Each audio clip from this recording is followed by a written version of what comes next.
welcome. Welcome to the Fire Safe Council of Siskiyou County's monthly Zoom meeting. We're looking to meet in person, maybe, I don't know, with the new mandates and outbreaks, how that's going to work, but we hope to meet in person, maybe in the fall, late fall, sometime. And we hope to do a hybrid meeting, yes, which is something different, and I'm going to have to research how to do that. But anyway, there's several people, I think some of them on here, who know how, that can help me out with it.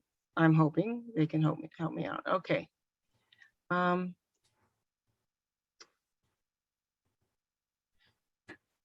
We're going to talk about fire safe issues, and we're going to update our get updates from our fire safe councils and agencies as to what's new and what's going on. And anybody have anything else to add to introductions and to meeting purpose? If I'm kind of mumbling, it's because I'm admitting people. Linda. It's Randy. Oh, I'm sorry. What I'm going to ask to do is Linda Sheben, if I can find you on here, I'm going to make you a co-host too, so you can admit people and I don't have to be looking at that.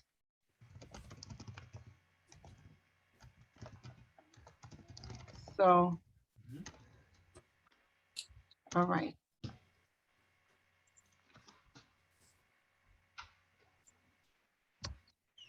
So I think we'll do quick introductions. I would also, if you haven't already, like everyone to enter their names with the correct spelling into the chat. If you have a title, just put it in there. If you're just a citizen at large, you're very important and we'd like to hear from you too. So with that, we'll start to our agenda. Anybody have anything to add to the agenda or delete?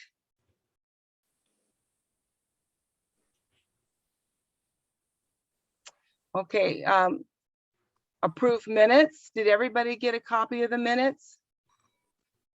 No, well, it should be in your email. If you didn't, you'll get some later. And there's also a link to our last meeting at our website, firesafesiskiyou.com. You can go there, and it's also on our Facebook. Thank you, Greg, for all of that. And then did anybody get the minutes? Yep, I'm trying to get to it right. Todd got them. Is there anything in there that you disapprove of, or do you approve of them?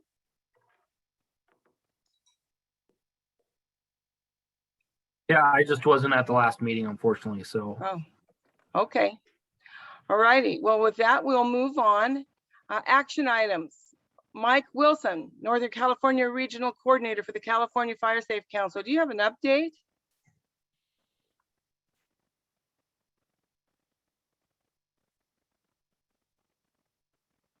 Can you hear me, Jill? Okay. You said you're having a hard time, so I'm gonna look in chat to see if you said anything. No. Well, we're going to go to the next person while Mike says he's struggling. He's over in the Dixie Fire area, and apparently there's some communication towers or something gone. Anyone here from CAL FIRE? No, I kind of thought maybe the agencies wouldn't come today because of all the fire activity. So US Forest Service? Not today. Oh, nope, I'm here. Oh, there you are. I forgot. Kimberly. Hi, Kimberly.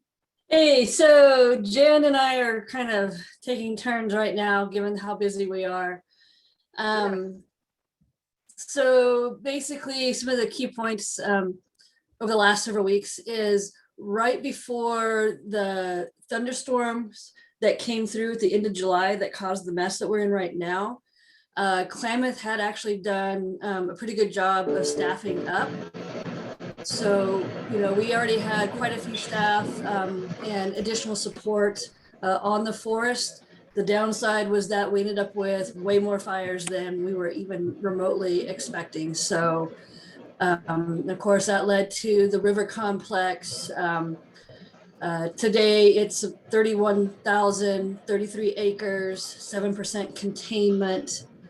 The antelope is 43,900 acres and 24% containment. With the antelope, they did downgrade the evacuation order for the communities of Tenet. So residents were able to get back into their homes today on there. I know Josh Schmallenberger, he wasn't able to attend tonight either. He's on the helicopter today. So as you can tell, we got resources going all over the places. And then the other thing that I have to report out, and I'll throw the link into the chat, is the Siskiyou County Resource Advisory Council is starting to solicit project proposals for the funding that they have from, where did it go? The Secure Schools Rural Act, whatever that is in there. Right. So the deadline for that is October 8th. Oh. So like I said, after I get done chatting here, since I can't multitask right now, apparently, I'll throw the link to the website where all the forms and instructions are there. So, and if anybody is interested in attending, there is a Siskiyou County Resource Advisory Committee meeting tomorrow at 11 a.m. It is open to the public, so you're welcome to join in if you like. And the link that I'll be putting in the chat will also have how to join the meeting. So it'll be a virtual meeting in there. So I think that's all I have for Klamath. All right. Can you tell us the status of the town of Tenet? Did it survive? I know OES sent out their or released their damage assessment. Was it yesterday or so? I haven't had a chance to look at it. My understanding, and don't quote me on this, the last I heard was about 10 structures were damaged, but there were about 100 that were saved. So, so not quite as devastating as it could have been. So. Yes, that's good news. All right. Well, thank you. Mm-hmm. Kim, let's see. Siskiyou Prescribed Burn Association. Is there anybody here from that? The Shasta Valley. Hey, Giselle, Lindsay here. I Oh, can, okay, cool. I Hi, can Lindsay. And hi. Sorry, there's kind of a delay in my internet, so it takes me a second to respond. But yeah, Shasta Valley, or sorry, Siskiyou Prescribed Burn Association. Obviously not doing a whole lot right now while it's peak of fire season, but we are, talking about planning and working with landowners to set up some burns for fall, winter, spring when the conditions are more are just better for putting intentional fire on the ground. But while there's all the wildfires burning, we're obviously not burning at all.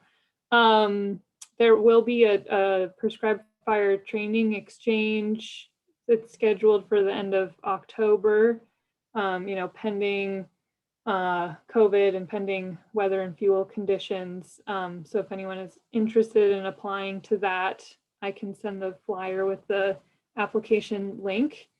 And then I'll also give a Shasta Valley RCD update because I work for the Shasta Valley RCD. And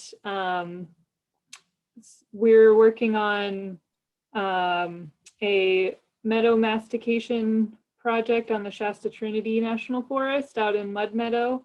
But since Mud Creek blew out from all the rapid snowmelt on Mount Shasta and also with the high fire danger, the contractors are not operating and you're going to wait till the fall to complete the rest of that.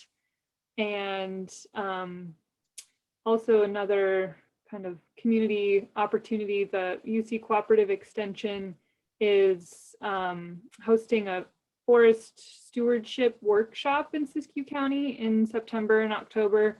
And that's, open to landowners or interested folks around here who want to learn more about kind of forest practices and how to, steward their land and help get, some thinning projects or just forest management work done on their lands. And I sent that to Giselle, who I think she sent it out to the greater I did. It looks very email interesting. list of the Fire Safe Council. So Yeah. thanks Giselle for sharing that. And if anyone is interested, I think there's more information and links on that flyer that Giselle sent out today. So those are my main updates. Okay. Hey, Oh. Lindsay, Giselle, maybe is there a minimum acreage size to qualify for this forest project we're talking about from UC? I don't know, but I bet Lindsay does. I don't think so, because it's more of like an educational workshop.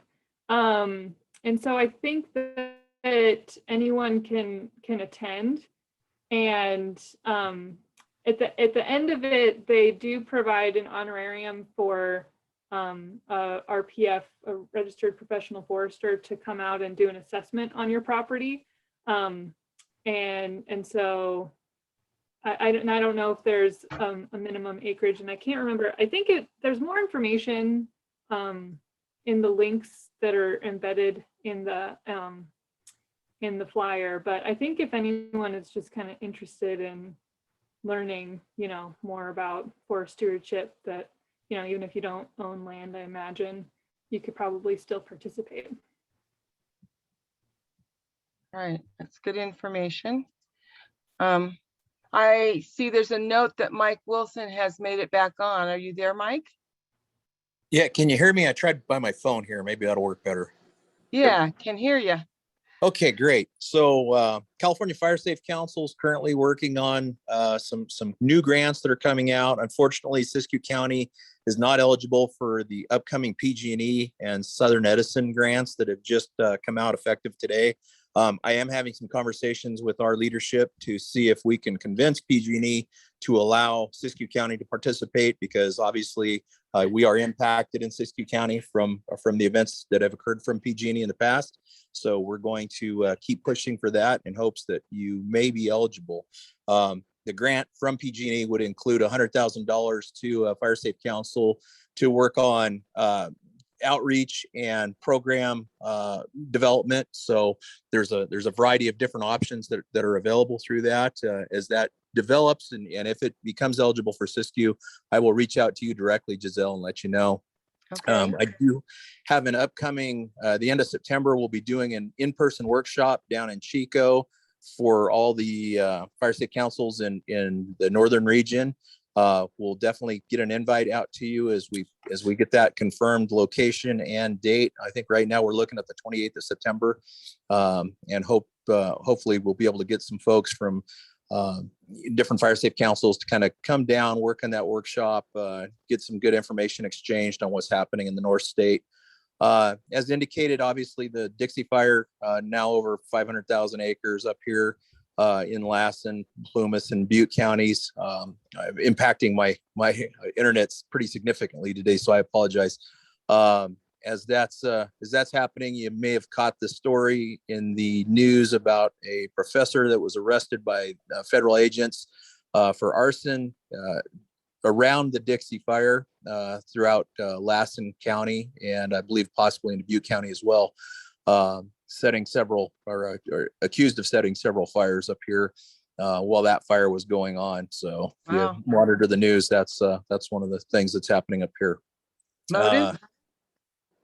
Not sure at this point in time. It sounds like he was a professor that talked about issues on criminal justice, and possibly even had done some talks about fire in the past at colleges in California. So more developing on that obviously in the news, but I'm going to keep it to that just to kind of keep it short here. But I do have my contact information in the chat there. Please, anybody that's interested in reaching out and finding out anything more, my cell phone is probably the best way to reach me, and just direct call or by email, and I'll get back to you as soon as I can. Thank you. We'll try to be at that workshop. Thank you. All right, Karuk tribe. Karuk. Okay, NRCS. Siskiyou County Air Quality. Siskiyou County Sheriffs. Siskiyou County OES. I've been communicating with Brian Shanoni, and he's going to come soon. They've got some updates, some different technology for a code red, and he's going to come and share that. But I know they're really busy right now with everything that's going on. United Way update. Pacific Power. Yeah, not much to update. Sorry. We did do some training tabletop exercises with Siskiyou County and Del Norte, and actually Modoc counties on PSPS events and potential. And the one in Siskiyou County had Brian at, and Cal Fire, and actually some PGE people, and the Creek Tribe was also there. So we've done some of those sorts of things, and we continue to watch and monitor the weather systems and fire fuels and wind patterns to prevent those type of events to happen. So that's about all I have to say right now. Well, that's good stuff. Okay. Scott River Watershed Council. Yeah. Hi, everybody. I'm Alexis Robertson, and I work with the Scott River Watershed Council, and also with Lindsay on the Prescribed Burn Association. So we're working on burn plans for fall and winter and spring, pending weather coming in and precipitation. And then also we're working with EFM, which is a big timber landowner over in Scott Valley, to extend the shaded field break that they're creating behind Quartz Valley and Etna. So we have a project that will start in the fall, just to kind of keep extending that footprint a little bit behind the communities there. And that's all I have. That's all good stuff. CHP not here. I don't think the natural resources people are here. Stevens funding update. We're waiting for them to come open. Last round, there was some funding in Siskiyou County, but not to the Fire Safe Council of Siskiyou County, but we've got a lot. So we're thankful for what we've gotten, and we're glad that other folks are getting it too. So all good things again for all those who wish to make our county more fire safe. All right, Mount Shasta Bioregional. And nothing new with the Forest Management Task Force. They haven't been meeting. They did put out a little plan, and I distributed that earlier on this year. Local Fire Safe Council updates. Black Mountain, Butte Valley. Now, Butte Valley, the antelope fire is raging. Kathy Derby is the coordinator over there. And as far as I know, her house is still standing. I talked to Brandon Deflis, and she also works for the Forest Service. So she did say that at one point that there's been a renewed interest in meeting with the Fire Safe Council again. And, usually when smoke is in the air, we get a lot more interest. And I guess we can kind of take advantage of that in educating folks who are now paying attention. So she's going to start the fire safety. She's going to have a meeting in Doris as soon as she can. Copco Lake, Dunsmuir.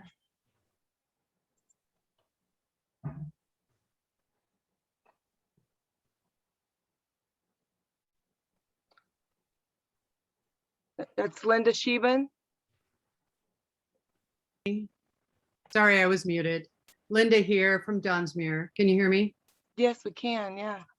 We had a good meeting last month with our disaster planning group and our fire safe committee. We're going to be splitting off our fire safe committee into separate meetings here in the future. I'm exploring hybrid myself, and we do have the capacity in Dunsmuir to do a hybrid meeting.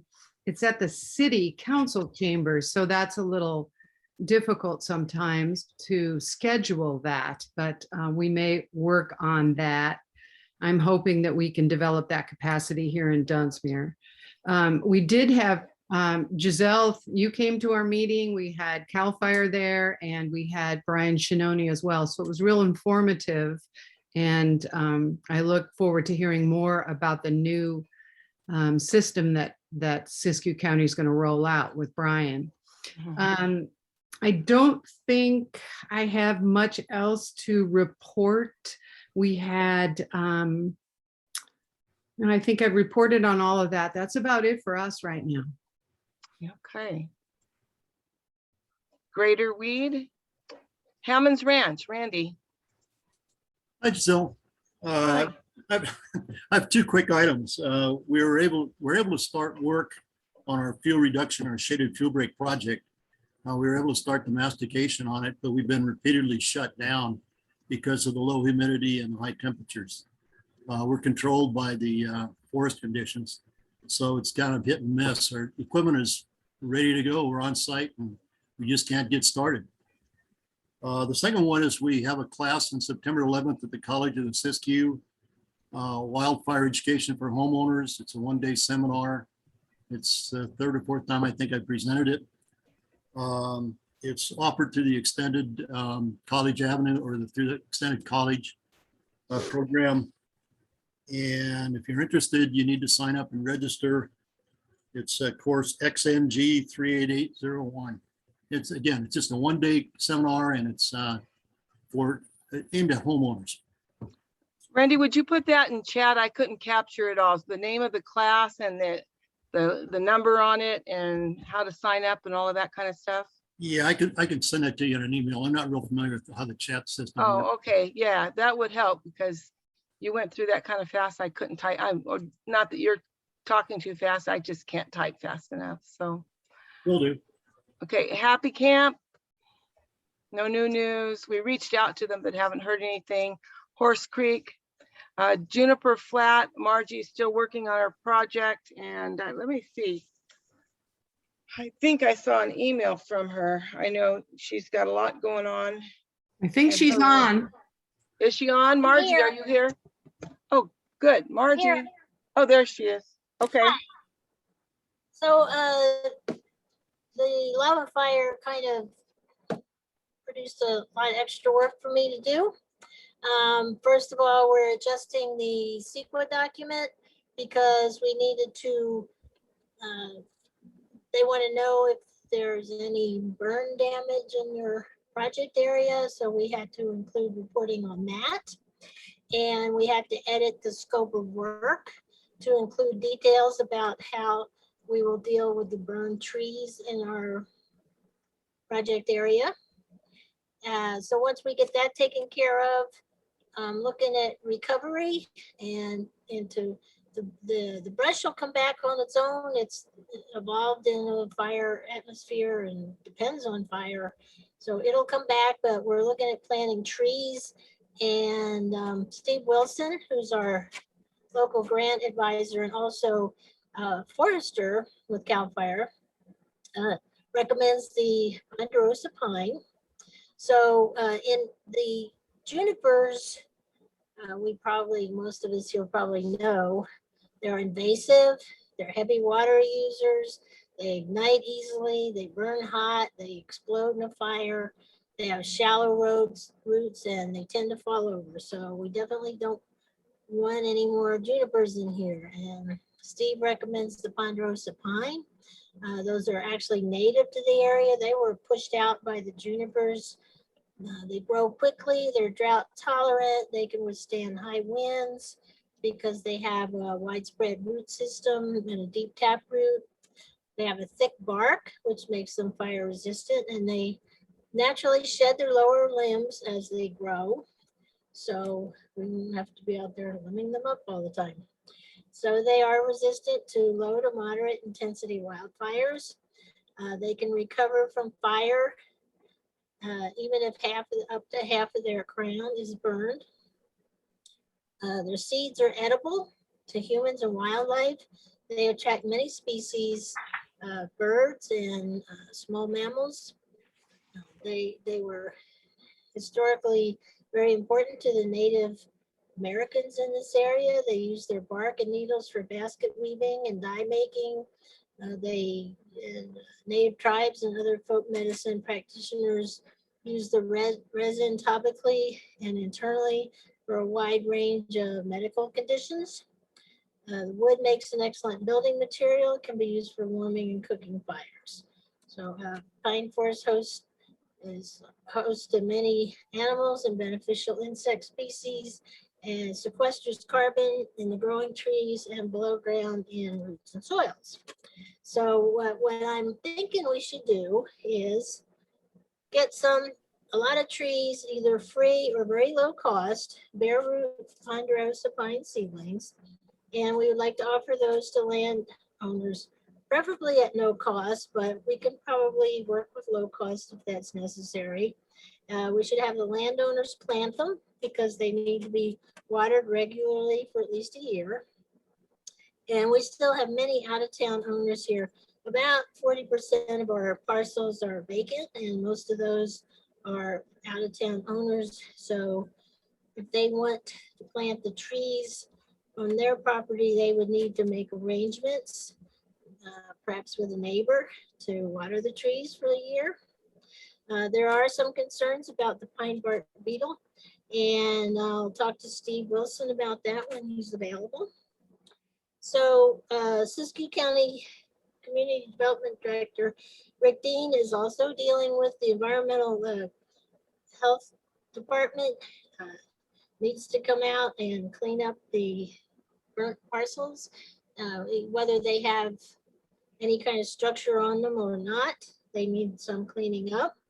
They hesitate to just get real heavy-handed and come out here and force people to let them on their property. So they contacted me for help working with the Hmong community. So we both have this common need to contact the community and get them to cooperate with both the cleanup and the removal of the dead trees and planting new trees. So Rick and I met with Mo Ying Lee to start planning a community meeting for sharing information and planning with the landowners. Rick is waiting for details from the State Office of Emergency Services. They're not sure how much they want to fund or whether there are all kinds of issues. So as soon as the state decides what they're doing, we'll proceed with planning a meeting. And at that meeting, Rick will be getting people to cooperate with the coming out to clean up the parcels. And I'll be there getting people to give us permission to remove the burnt trees on the burned areas and create shaded fuel breaks on the unburned parcels in the area. So I heard that when we're looking at different ways, there are different organizations and agencies that might be able to help with the Ponderosa Pines.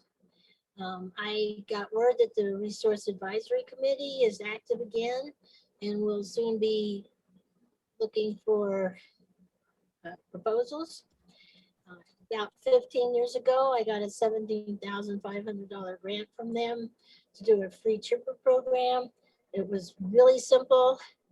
Here's what we want to do, go do it, and reimburse us for the funds spent. I'm hearing that it's gotten a lot more complicated since then. So we're gonna see what happens. I need to talk to them and find out, do we need to get NEPA before we do certain things? I had ideas. We could remove all of our CAL FIRE funding only pays for removing trees within 100 feet of the road. And most of our parcels are more like 300 or more feet deep. So I would like to get all the bird trees off those parcels. That was my first idea. I thought about chipper days. People threw out the entire Juniper Flat area, which is 6 times the size of Shasta Vista. I've been asking for chipper days for years, and that would be a really good thing to do because it provides an alternative to burning, and it discourages people from using dead branches and piling those up on their property. But if it has become more complicated, I am not going to dive into any NEPA approval right now. I'm up to my ears in those stuff I already have. I think if the most likely thing for us to do right now would be to see if they want to pay for trees. And that should be pretty simple. I'll talk to them when they're available and see what we can do, because I really want to get, we need to get some trees in here. I am very concerned about mudslides. We had an evacuation warning after a light rain last month that caused Whitney Creek to flood. It led to evacuation warnings in the south end of the Mount Shasta Vista subdivision. And I'm sure we're all hoping for lots of rain this year, this fall. But I'm very worried about the entire north side of the mountain burn. And if that light rain caused the trouble it did, I'm hoping that Caltrans or Siskiyou County OES or somebody is planning some precautionary measures to avoid a crisis of a massive mud flow. And I'm also hoping that they can advise us, as does the Mount Shasta Vista Property Owners Association, is there something they should do about this? So are there some government officials that can advise them on what to do? And I hope so. Just one final note, just before the lava fire evacuation, someone came out, you know, those big massive banks of mailboxes where there's dozens in one unit. Somebody come out and cut the legs off them and stole all the mailboxes. So, and I hadn't picked up my mail for at least a couple of weeks. So if anybody mailed me anything in June, I didn't get it. Oh, wow. That's too bad. Well, thank you, Margie. Hey, I see here that we have a raised hand. Would, let's see, who was that? The Hotlam Echo Regeneration. Yeah, there you are. This is Jonathan. I just wanted to let Marjorie know that I might be able to assist with some of those projects, especially with the planting project. So I'd like to, find a way to connect with her. Margie, put your contact information in chat if you would for Jonathan.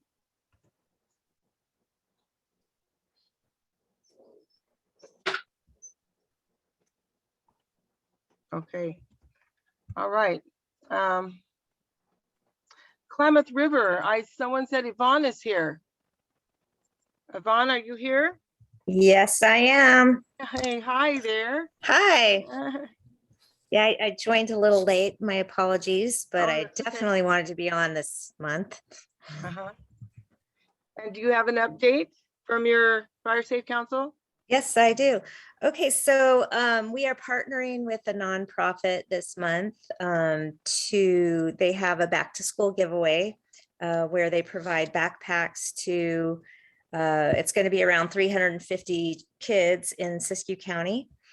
And so we are, the Fire Safe Council is putting in the 2 brochures about defensible space and having your house be ready for fire. So as an educational component, those about 350 of both of those flyers are going into those backpacks. So those families will get Cool. that. Yeah, it's a really nice, we did it before, a year before, and it turned out really good because it's an easy and far reaching, way to get that information out there. So.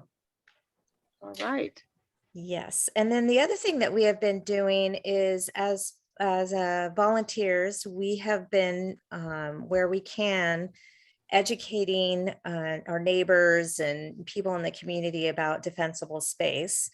And so we have gone to homes and demonstrated like what they could do on their property around their house and assisted them in creating a 100-foot dispensable space.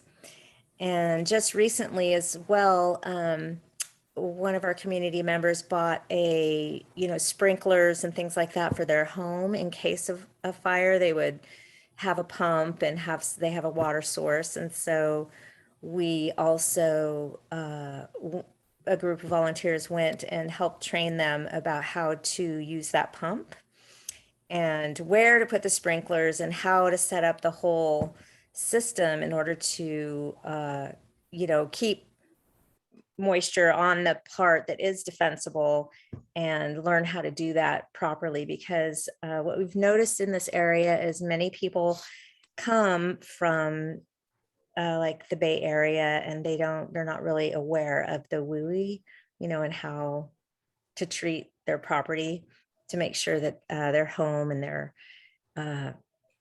buildings and things are safe. So that's what we've been doing. Ever since COVID, really, we have not had a lot of outreach or meetings and things like that, but we are still a presence and mainly educating people and doing, volunteer brushing at people's homes on their property. That is so awesome. When you can help neighbors helping neighbors, that's what we're all about. And you guys are a prime example of that. Thank you. Thank you. Lower Scott River, not here. McLeod's not here. Mount Shasta area, we are also in a holding pattern because of the low fuel moistures, and we may not be able to get back on the 2 projects. We have a total of 300 acres that we're working on, but contractor can't get back in there. He's been shut out by the dry vegetation. And so we'll probably start late fall again. So that's kind of where we're at. Orleans Soames Bar.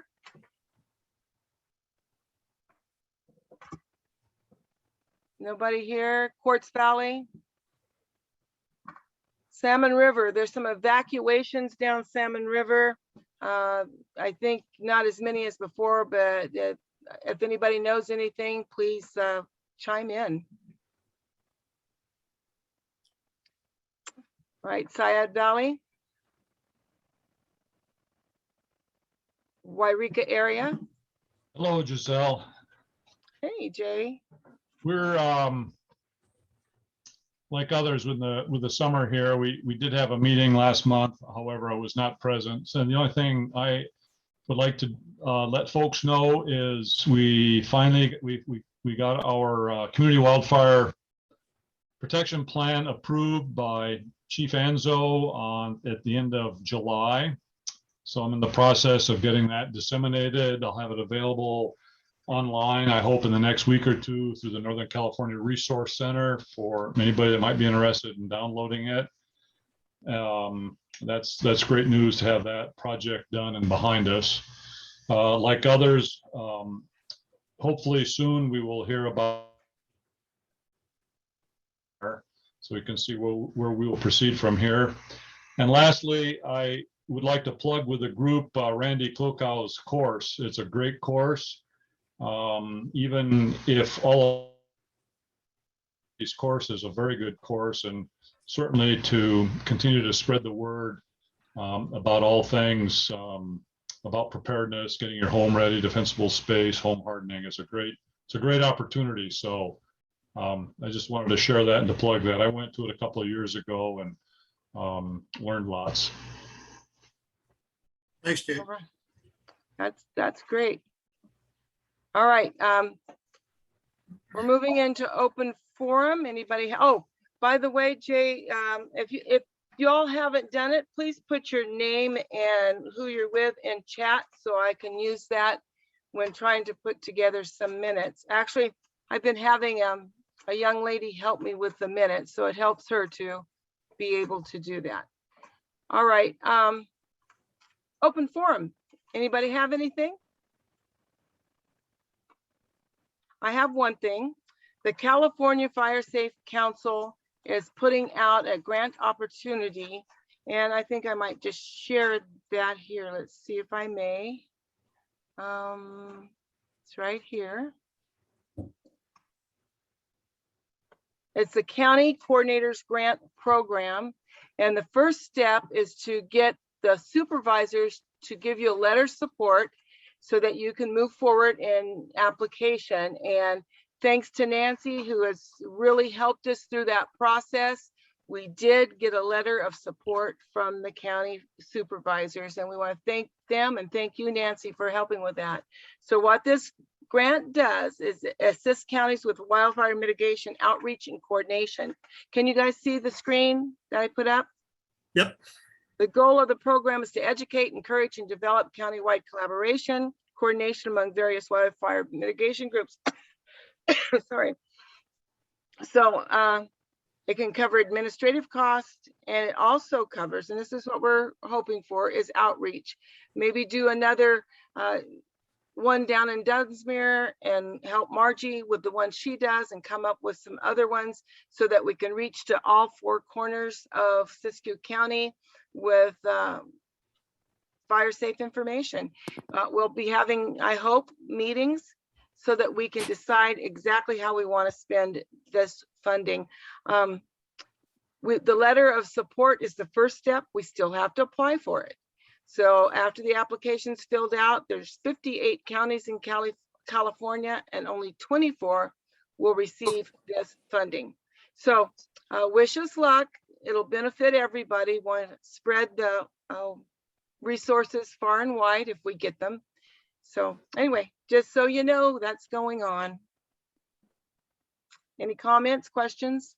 That's awesome. Yeah, excellent. All right. I'm glad you like it. I got to stop sharing, but I can't. I don't want to share that. I want to stop sharing. I'm sorry I'm late. I don't know what happened. I could not get on. Uh-oh. Apparently I was pressing the wrong thing, or I don't know. Yeah? One of those days.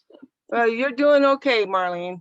Oh yeah, I'm doing fine, but apparently my, brain just left left the station without me because I couldn't play. Yeah. Anyway, yeah. Sorry about that. Oh no, no problem at all.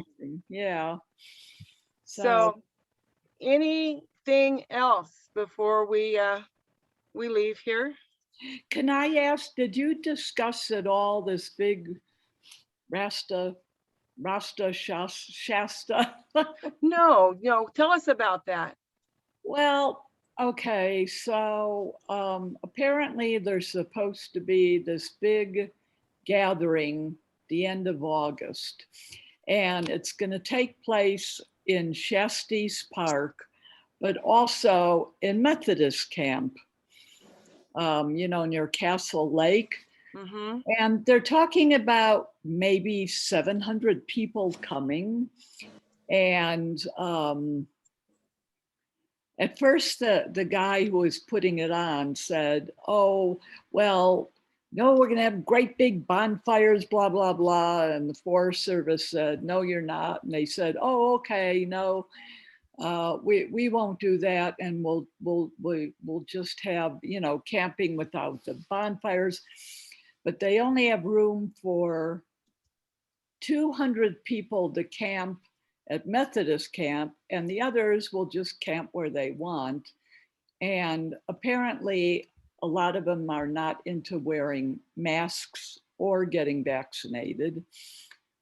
And, I'm super concerned, along with a whole lot of other people around here, about fires, COVID, etc., but particularly fires, because most of the people that are coming,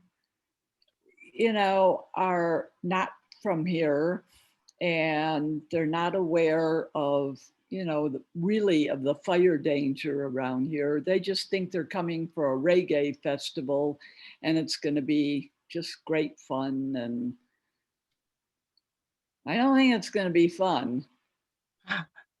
Yeah. And it's not a matter of me staying home. It's a matter of what the hell are they doing in the forest? Yeah. Yeah.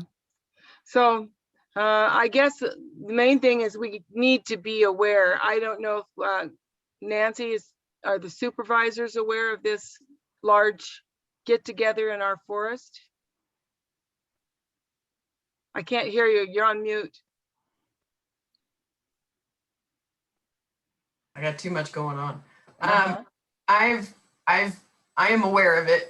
It has not been brought up to the supervisors yet. Really? No, we haven't heard. It hasn't been brought up to us in a meeting at this point. I would assume that it will at some point, unless the Mount Shasta City Council will have a go at it first. I don't know. So I'm not sure who will have a chance at it first, or if there will have to be a planning department permit, event permit, use permit first. Well, they're just kind of like, first of all, we didn't even hear about it till maybe a couple weeks ago. And here's this huge event being planned, and it's taking place in about 2 weeks. And, the guy who's putting it on is saying, oh, yeah, it'll be fine. It'll be fine. And yeah, we're taking all the steps necessary, blah, blah, blah. But that this isn't what's happening. Well, if it's under 500 people. No, it's supposed to be 700 people. Yeah, see, yeah, I don't know. It hasn't come to our attention. So yeah. It has now. Well, yeah, well, too bad, because yesterday was our meeting. So, and we're not gonna have another meeting until almost 3 weeks from now. That's great. Well, so it can't come before the board. And by that time, I think that's over with. So, but I do and all I think I saw it on Facebook. There's no other I'm sure way. you did. Yeah, that's I stumbled on it kind of by accident. I was kind of like, that's big. But from what I understand, it's actually at the park. Part of it is at the park, but apparently they're going to have like all night festivities at Methodist camp. And I'm not familiar with that. So I know I don't know if that's US Forest or if it's California. It's a lease on US Forest Service land. Okay. Well, it's that's our forest, and it's right near Castle Lake, and they plan to party all night, and my guess is it'll be mostly people from, sounds like 18 to 30 who will be celebrating a whole lot without much thought, Just think Woodstock in the middle of the mountain in a drought, and what can I tell you? It's not going to be good in the middle of COVID if you can't have enough bad things happening at once. Right. I get it. I mean, I think they can the concern is that they're going to be camping on the South Fork of the Sacramento River and up around the Castle Lake area, which the Forest Service is working really hard at developing a management plan for, but it's really a tinderbox, and it wouldn't necessarily have to be campfires. There's other sources of flame that could incinerate a really, really important resource for the county. Understood. Is the Forest Service aware of what's happening? And that was going to be my next question is, I thought I remember hearing that law enforcement was aware of it. I can make a few phone calls and find out who's aware of it and what steps are to, mitigate any. Oh, that would be fabulous. I can look into it a little bit. I don't think it's going to stop it, but I can, kind of look into it and see that there will be some adult supervision. So I think there's special use permits required. And so if they've gone that route and applied for that, then maybe, they're good, but I doubt they have. So you can look into that to ask the Carolyn Napper if they've got a special use permit and they're. And those would come from the county. So yeah, those come from the county. So that's, and I forgot what they're calling the event. Rasta Shasta. Rasta Shasta, that's what it was, right? Right. And do you remember the date of the event? I think it's like August 26th through the 28th, I believe. Okay.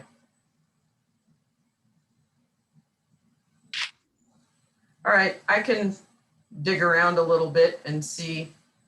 That would be fantastic. I'd really appreciate that because, it just, it's bad enough we don't need the town burning down. Right. Okay. All right. Anything else before we move on? Well, action items for next month. I know I have to work on the grant. And then we're gonna look into Rasta Shasta.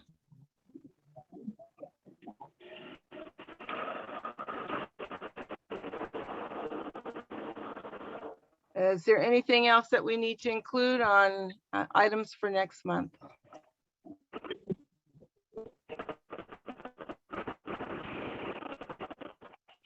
Okay. All right, next meeting is September 8th. And so far it's going to be via Zoom unless something else changes. Our president is going to be out of town again that date. And so that's Jamie Tarn. So until I hear from them and the Klamath National Forest, if they open up and allow us to meet there, and I don't think any of those things have happened yet. So it'll be Zoom next month. Any other questions, answers, comments? Thank you, Giselle.